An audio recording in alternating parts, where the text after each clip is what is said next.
Hi everybody, my name is Stephanie and I wanted to come and talk to you all about our journey with our diagnosis for Down syndrome. I found out that I was pregnant in February of 2018 and I was very, very surprised and shocked. A few weeks went by. I was trying to get in to see a doctor to get, started with prenatal visits and such. In March, I believe, was when I first started having my doctor's visits. Everything was going along. We had a dating ultrasound fairly early on, found out I was about 7 weeks along. And then because of my age, I'm 41 currently, they did standard testing for Down syndrome screening. They did something called fetal free cell DNA testing, and the brand that they used, I believe, was Maternity21. About 15 weeks into my pregnancy, they drew the blood for the test and sent it off. I waited a week and heard back that the results were inconclusive because they couldn't extract enough of the infant's or the fetus DNA from my bloodstream. I think they said they had to operate with like 12% or something. And so it was inconclusive for test results. And this is also a test that will tell you if you're having the sex of your baby. And they said it was inconclusive for that as well. So I had to wait a few weeks, and then they did the blood draw again. And within a week, I got a message at probably about, I think it was like 4:32 in the afternoon or something. I had just missed a phone call from my diagnostic center, and I tried to call back, but they were already closed.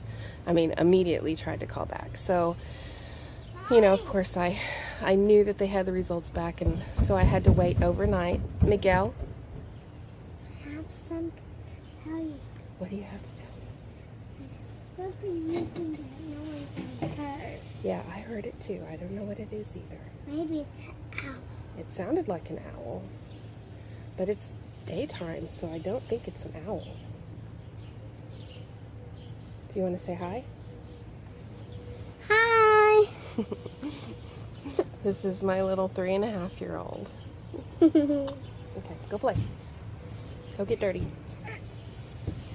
What did you do with your shoes? Go put your shoes on. He's all sweaty when I kiss the top of his head. So I missed the phone call and tried to call him back immediately, and they were already closed for the day.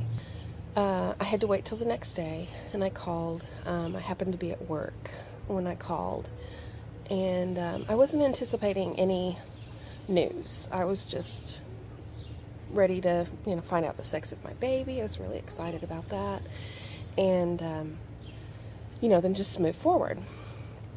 At this point, we were already past the time when the doctor would have given us our first anatomy scan. We had not received, our doctor decided to not do the first anatomy scan. And so my doctor did not request the first anatomy scan. So we didn't have any growth scans going into the test results. So we didn't have any, because normally the first anatomy scan, they would test the fluid at the back of the baby's neck, the nuchal fold test, or nuchal, I think it's called a nuchal fold test. But that basically measures the little pouch at the back of the baby's neck for thickness, and a certain thickness would indicate a problem. And since we didn't have that, we never really concerned ourselves and didn't expect anything. When I did finally get a hold of the genetics counselor, he led off by telling us that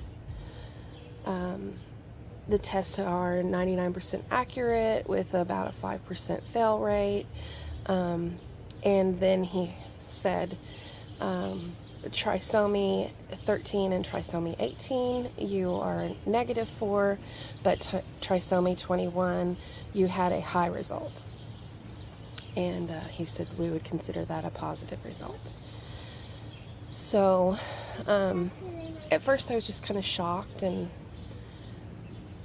I think I heard what he said and I understood what he said, but I don't know if it was that I was distracted or that I was just shocked. I didn't have an immediate reaction.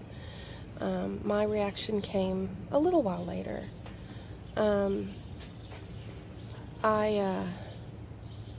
I just kind of said, okay, and then I waited for him to tell us a little bit more, and the next words out of his mouth are, now, it is possible to have a false positive.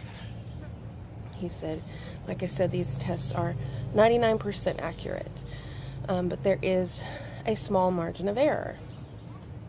And then he proceeded to tell me that, future ultrasounds, they would be measuring more, looking more in depth, and trying to find soft markers for Down syndrome, which would be things like a shortened or non-existent nasal bone, if they can see the crease in the palm of the hand, the sandal toe foot, which is basically, I believe it's a deformity in the foot where there's a larger gap between the first toe and the second toe than most typical children, which that's not hereditary in our family. I don't know anyone that was born with that naturally. And so I had a really long cry. Those results, once they hit me, was very hard because of my age, and I didn't know what to expect. I didn't have any friends with children with Down syndrome. I didn't have any family with children with Down syndrome. I didn't know what it meant for the future of my child. Was it going to be harder than usual? Maybe. Go on and play.